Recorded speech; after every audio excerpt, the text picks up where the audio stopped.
of this session, that is the CIA level 1, or we can say CIA part 1. As I mentioned, CIA part 1 is primarily consists of the fundamentals of internal auditing.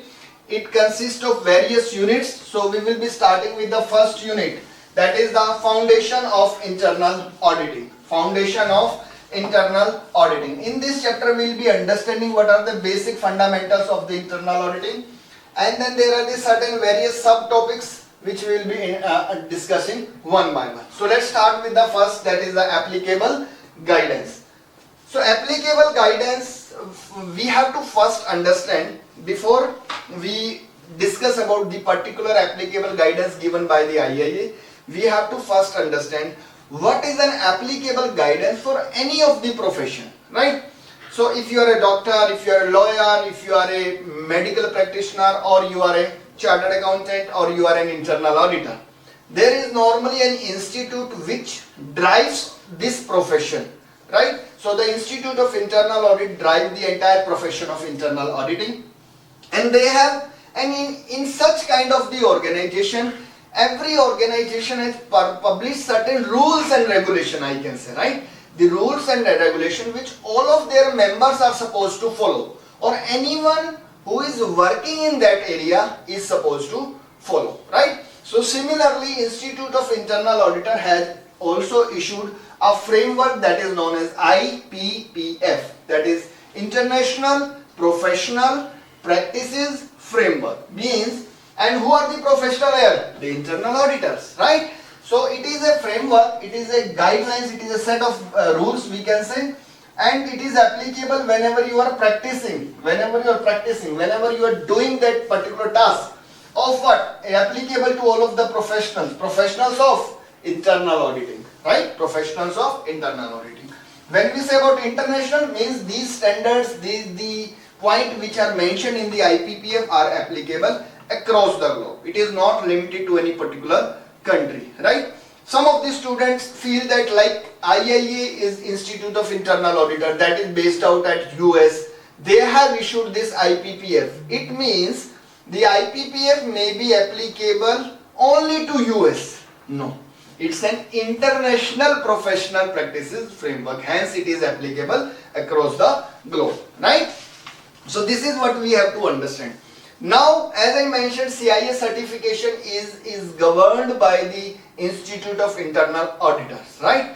So what Institute of Internal Auditor is carrying in its mind when they have issued this certification? So they have one mission in their mind. They have one mission. What is that mission? So Institute of Internal Auditor defines the mission of internal auditing. So what they have mentioned, that what they would like to achieve by doing the internal auditing. So they have explained this mission in the two forms. Number one, to enhance and protect organizational value.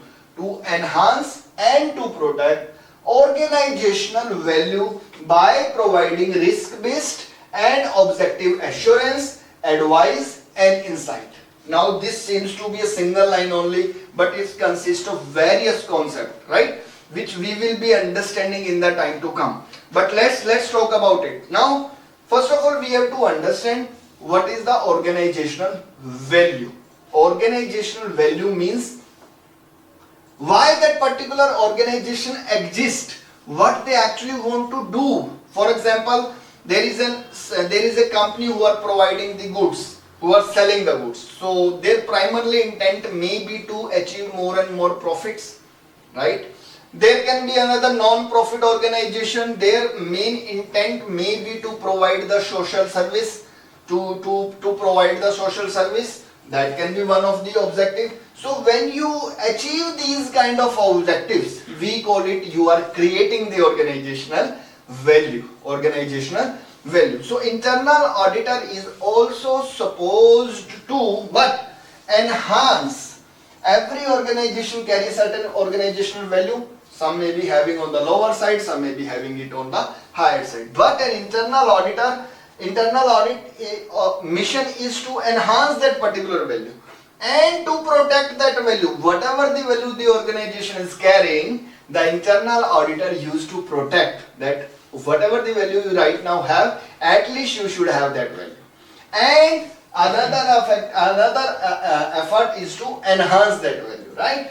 By providing the risk-based and objective. So here the point is, so we will be just talking about the point, the term called risk-based means whenever in an organization any activity happens, it come up with certain risk, right? Or I can say certain risk come up with that activity.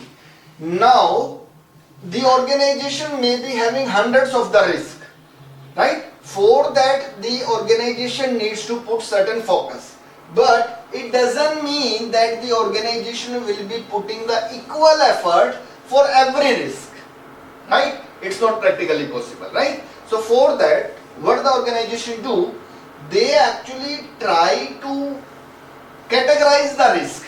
If the risk is bigger, they may be putting the higher efforts, right?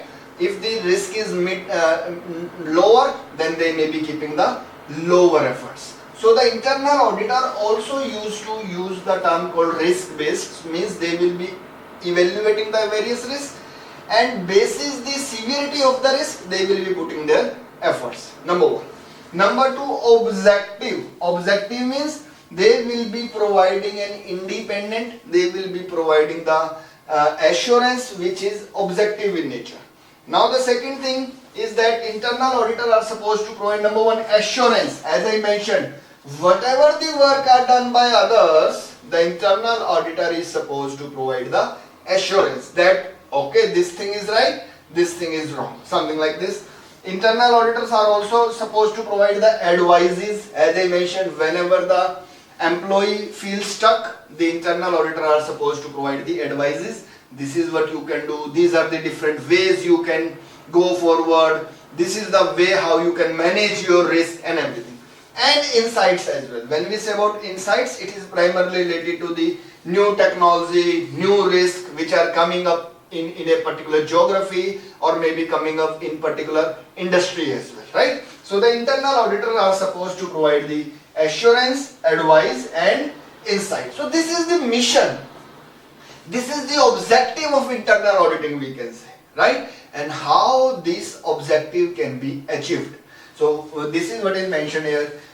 Facilitating the achievement of this mission. Facilitating the achievement of this mission is the IPPF. Means to achieve these objectives of internal auditing, IPPF is supposed to be followed, right? IPPF is providing certain guidance, certain rules, certain regulation which each and every internal auditor is supposed to follow, right? So this is what we have to understand.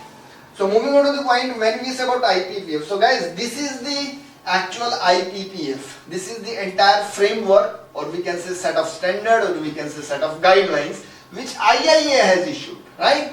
So this is the entire IPPF and it is actually divided into the two forms. One is this one, mandatory guidance, this dark blue section. Second is the recommended guidance, that is the we can say the gray portion, right? So this IPPF contains the mandatory guidance and the recommended guidance. So first question from the examination, which of the following are the two elements of IPPF? Option number A, mandatory guidance. Option number 2, recommended guidance. Option number C, A and B. And option number D, neither A nor B. Something like this, right? So you have to just mention, though it is mentioned in bold here, but you have to underline this. Number 1, the mandatory guidance. Number 2 is the recommended guidance. We will be touching upon these things in detail in the subsequent points, right? So let's start with the first one, that is the mandatory guidance. So we'll be talking about this section, that is the mandatory guidance. So this mandatory guidance consists of 4 things. Number 1, this one. Number 2, number 3 and number 4.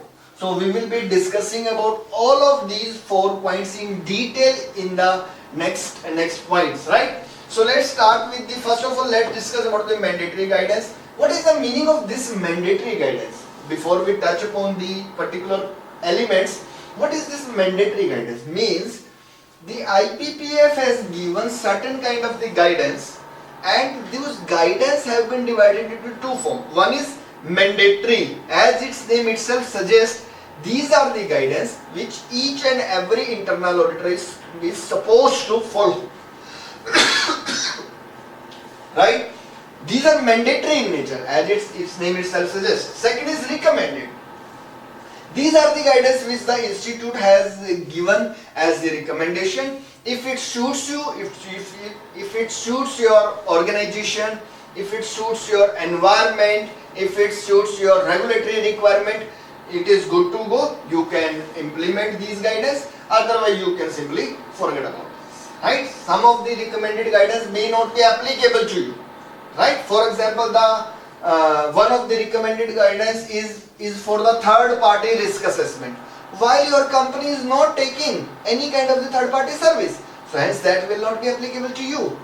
Right? Something like that. One of the guidance may be related to data protection, but your organization is not keeping any kind of the data, not collecting any kind of the data from your customer, from your vendor. So hence that data privacy will not be applicable to you. Something like that, right?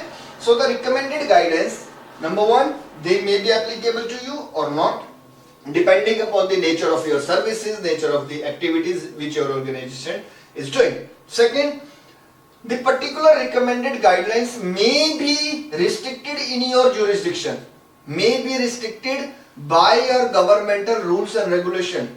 So those also you can skip, and there can be certain recommended guidance which you feel that yes, these are good to go, so you are supposed to implement that. But in case of mandatory guidance, there is no choice.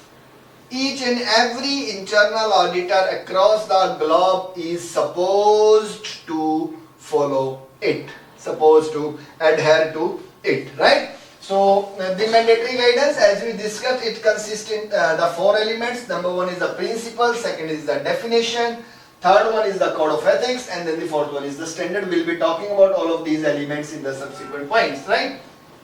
Now, so as you mentioned, there are the four elements in the mandatory guidance. It means an internal auditor is mandatory to follow all of these four elements. The answer is yes, but there is one more thing. This is mentioned, the core principles and the definition. One is the principle and the definition are reflected in the ethics and standard. Are reflected in ethics and standard. It means these two things are already incorporated into the ethics and standard. What does it mean? If you conform with the code and standard, right? Code means ethics. So we may be using, sometime we'll be using the word called code of ethics, sometime we'll be using the word called code, or we may be using the word ethics only. So the all of the three are same. So the conformance means if you are complying with the code and standard, it demonstrates that you are in conformance with the all elements of IPPF, right? So it means if you comply with the ethics and standard, these two things will automatically be considered as complied, because until and unless you follow the definition and principle, you cannot follow the ethics and standard, right? So simply put, if you have gone through, if you have implemented, if you are adhered to the ethics and the standard, you will be considered in the adherence of all of the four elements. Now mark it important, you may be getting a question out of this. Which of the following are considered on the higher side, or they may be just changing this line. The principles and definitions are reflected in the code of ethics and standard. Answer will be true. They may change it. Principle and standards are reflected in the ethics and definition. It will be false, right? Something like this. Hence it is very important. Next point is, so as we understood that yes, standard and the ethics is very, very important. When we say about standards, so it is mentioned if the standards are used with the requirement of other authoritative bodies, right? Maybe in your geographical area, in your country, there may be certain rule which you are supposed to follow, but an internal audit communication may also cite the other requirements. So what happens if you are in compliance with two things? If you are supposed to adhere to Number one, standard. Second, with your authoritative bodies, rules, regulation, right? And internal auditor may also cite the other requirements. So internal auditor may also adhere to those requirements which may not form part of the standard but have been desired by your local regulatory authorities. So you can follow both of them, right? But sir, what if those are contradictory?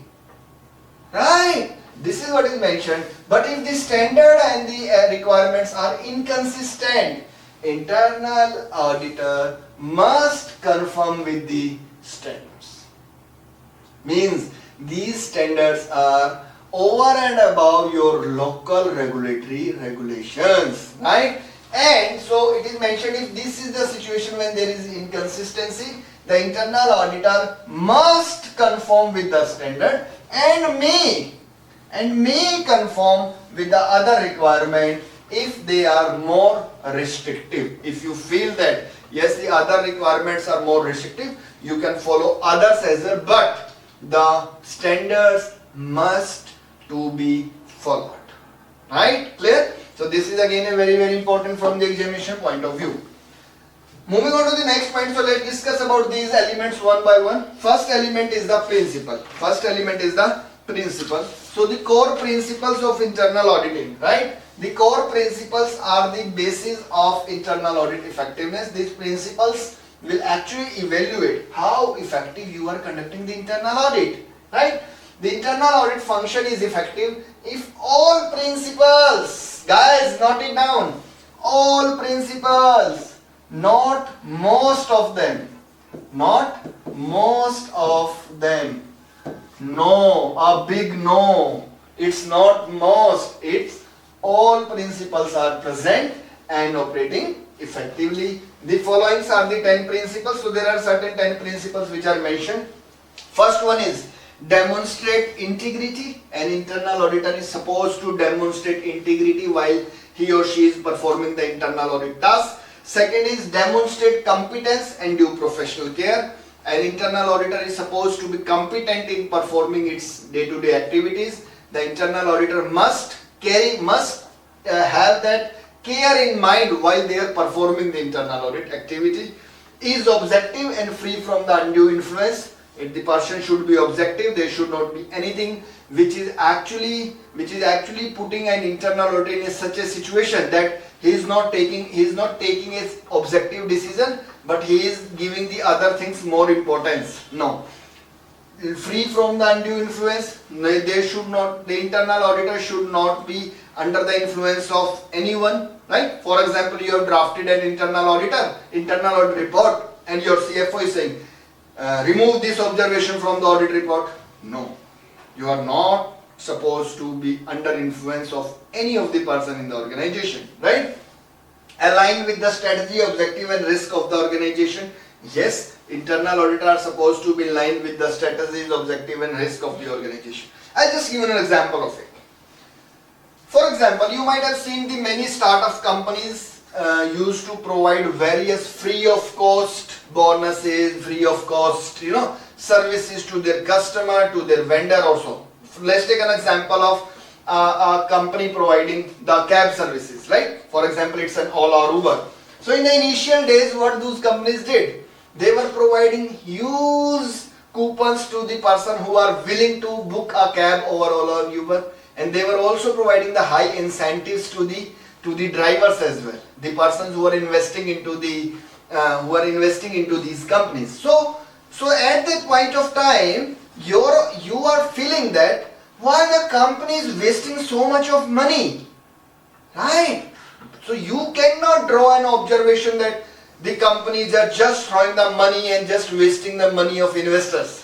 No, though it seems to be inconsistent with the core objective of organization. The core objective is to increase the organizational value. They would like to earn profit. But this is the part of one of their strategy, that in the initial days we have to give as much as we can, and which will be returning back in the time to comes with the multipliers, right? So hence Hence, an internal auditor is supposed to be aligned with the strategies, objective and risk of the organization. Internal auditor is appropriately positioned and adequately resourced. Okay, demonstrate quality and continuous improvement. Whenever internal auditor is doing an activity, they are supposed to maintain the quality of their work and they have to continuously improve the quality of the work, right? Communicate effectively. So the internal auditor should be in position to communicate effectively, right? Whenever the board of directors are seeking certain details, certain information from internal auditor should be having that competence in providing that information, maybe verbally, maybe in written also, right? Provide risk-based assurance, as we just discussed earlier.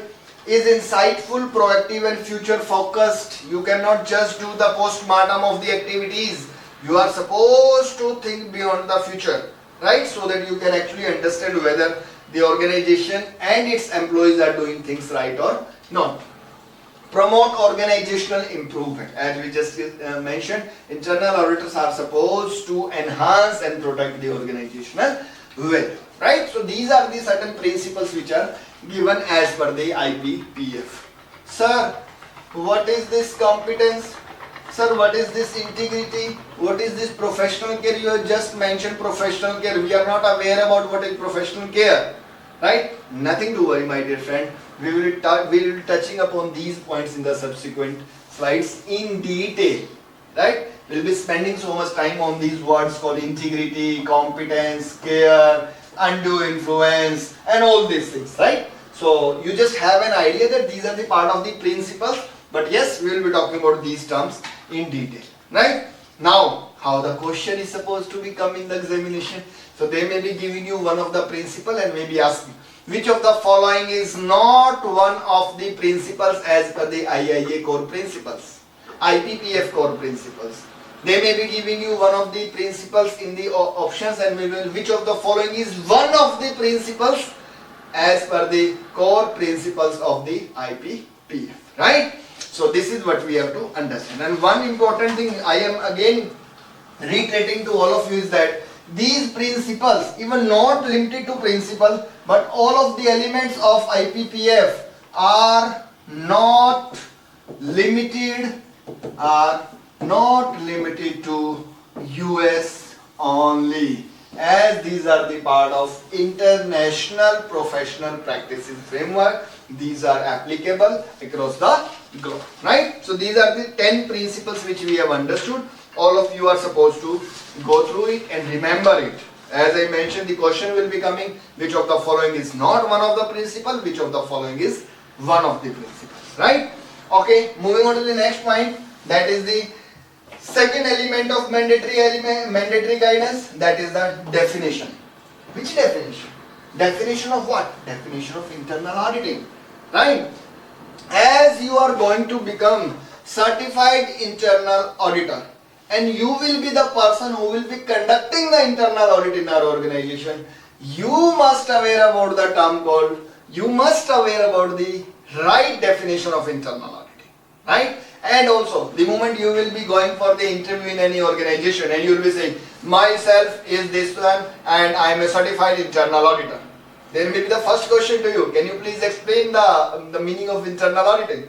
So you should be in position to answer that question properly, right? Because first impression is going to be the last impression, right? So that is very, very important that we should understand the definition of internal auditing.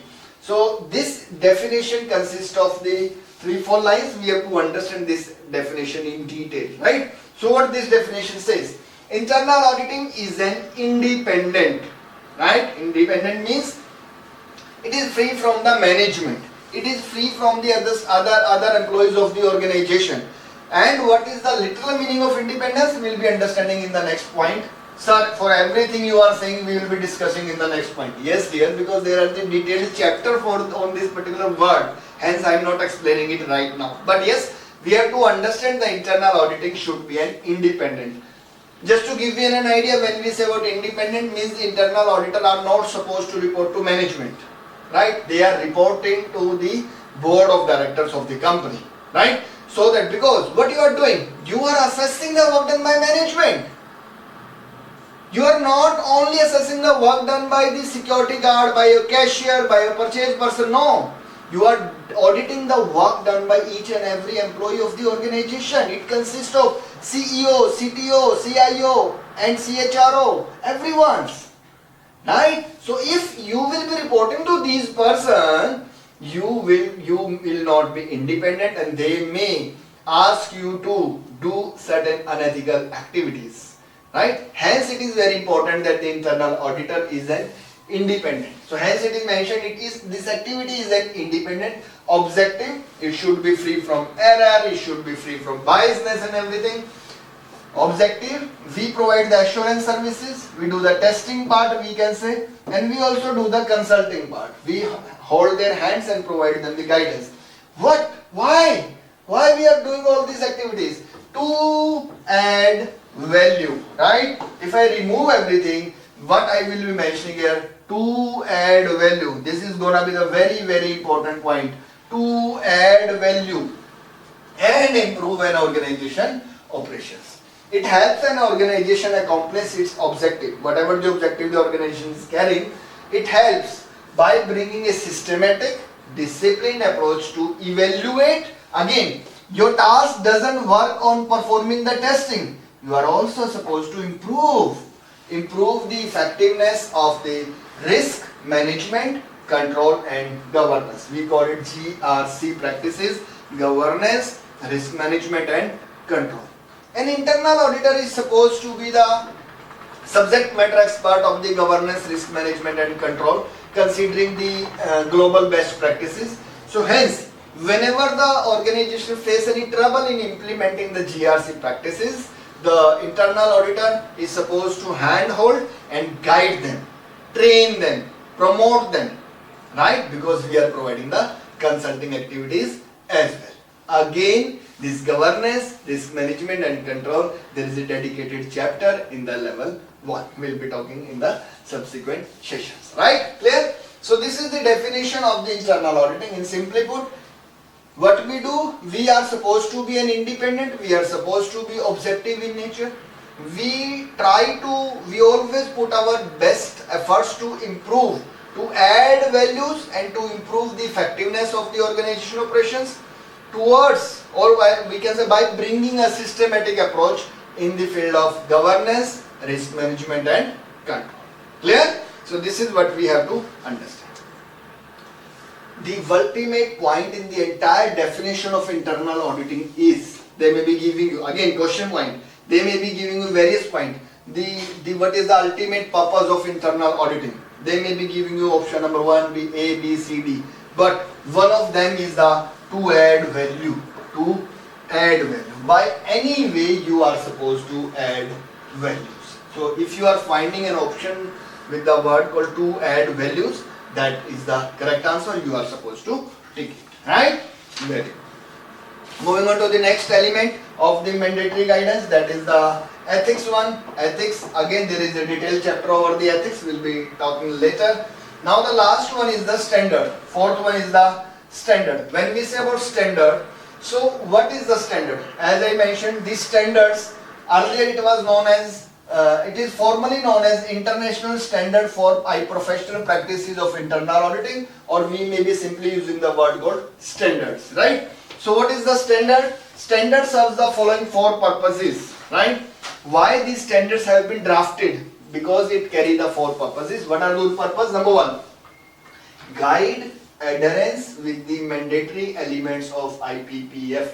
As we discussed, if you are complying with ethics and standard, you will be considered, you will be deemed to be in adherence to the other 2 elements, right? So it is mentioned, these standards are actually, the standards are providing the guide, they are guiding the adherence of the mandatory elements of IPPF.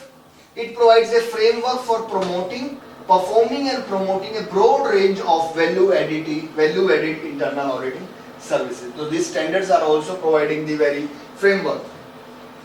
Establishes the basis for evaluation of internal audit performance.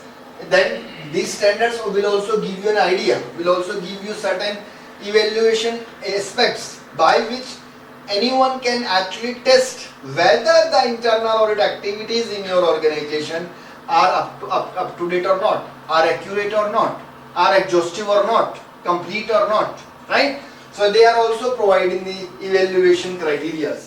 They foster the improved organizational processes and operations. So they, again, their main intent of having these standards in place is to foster improved organizational processes and operations, right? Again, which of the following is one of the purpose of the standards of the IPPF? Which of the following is not one of the purpose of the standards issued by the IPPF, right? Now the very next point is also very important. The standards are vital to the practices of internal auditing. Guys, what we have understood? These standards are vital to the practice of internal auditing. Internal auditing, sir, right now I am doing an internal auditing, but I am not the member of AiA. I am not the Certified Internal Auditor. Are these standards applicable to me as well? Yes, dear. It is. It is not limited to the members of AiA. It is not limited to Certified Internal Auditor. These are applicable to the all of the person who are doing the internal auditing. Sir, what if I do not adhere to these standards? Don't worry, don't worry. How it is going to impact me and my work? Yes, my dear friend, if you are not following the standards of IPPF, you will not be able to use a statement called that internal audit activity in our organization is in adherence to the International Professional Practices Framework. This is a very important line. If you write this line in your audit report, it actually increases the value of your audit report. Yes, this is in adherence with IPPF. If you are not following this standard, you cannot use this standard. You cannot use this statement, right? So it is mentioned. So it is mentioned that these standards are vital to the practice of internal auditor. But yes, the candidates need not to memorize the items, but yes, they should understand and they should appropriately apply, right? So the main point is the internal auditor should properly understand these standards so that they can apply in the time to come whenever they are performing their activities, right? Chalte hain aage. So when we say about these standards, there are primarily 4 type of these standards, right? Or we can say all of these standards are divided into the 4 categories. Let's understand, right? First type of this standard is the attribute standard. Attribute standard. Second type of these standards are the performance standards. Even I would say primarily there are the 2 type of these standards only. Attribute standards and second is the performance standards. When we say about attribute standards, what these standards guide? So these standards provides the characteristics of the organizations and the parties providing such kind of the services. Who are the parties? You, being an internal auditor, right? So it describes the characteristics of the organization and the parties, characteristics of the organization and characteristics of the parties providing the internal auditing services. They govern the responsibilities, attitude, actions of the organization internal audit activity and the purpose and the person and the people who serves in the internal auditing. So whatever these people do, right? Whatever these people's responsibilities are, what are their attitudes, what are their actions, these kind of standards are helping them to reach to that level which will be in line with the IPPF, right? Attribute standards are displayed in the green boxes. Okay, in this entire text these are mentioned in the green boxes, forget about it.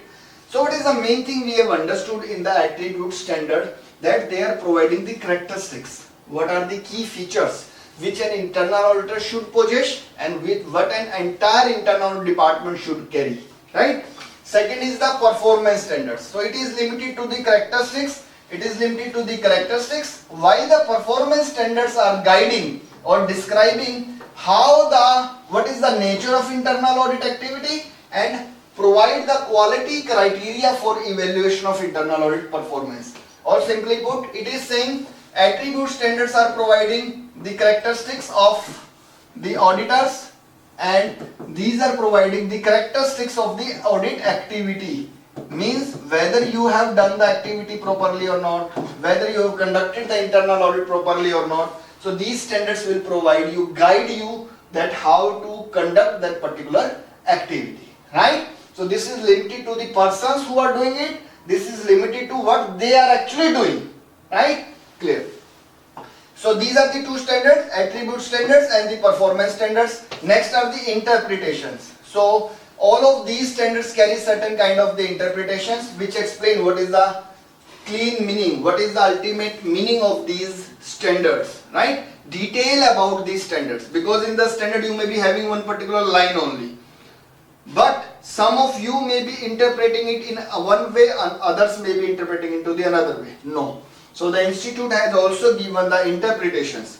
They have also guided you how to interpret these particular standards, or we can say these are the extensions to these two standards. So these are not a separate type of these standards. These are providing, they are clarifying the terms and conditions, terms and concepts of the attribute and the performance standards both, right? So these are the standards, these are the further explanation to it. Now the fourth category is the implementation standards. As we have understood, the attribute standards and the performance standards are providing us certain guidelines which everyone is supposed to follow. And in the earlier concept we understood internal auditors are providing two type of services.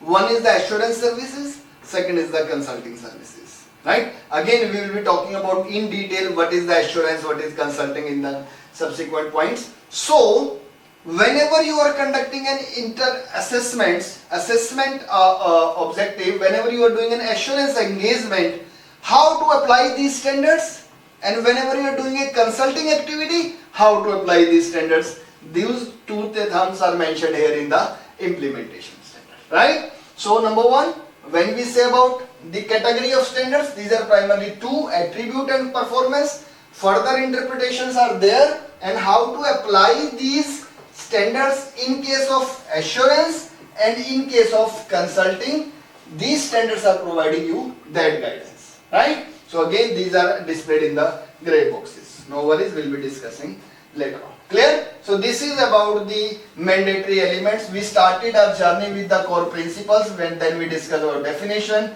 then we discussed about core ethics. Actually we have just skipped it, we will be touching in the subsequent point.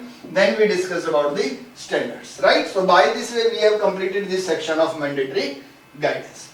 Now moving on to the next point, that is the recommended guidance. So as I mentioned, these are recommendatory in nature, so it consists of two things. Number one is implementation guidelines, number two are the supplementary guidelines.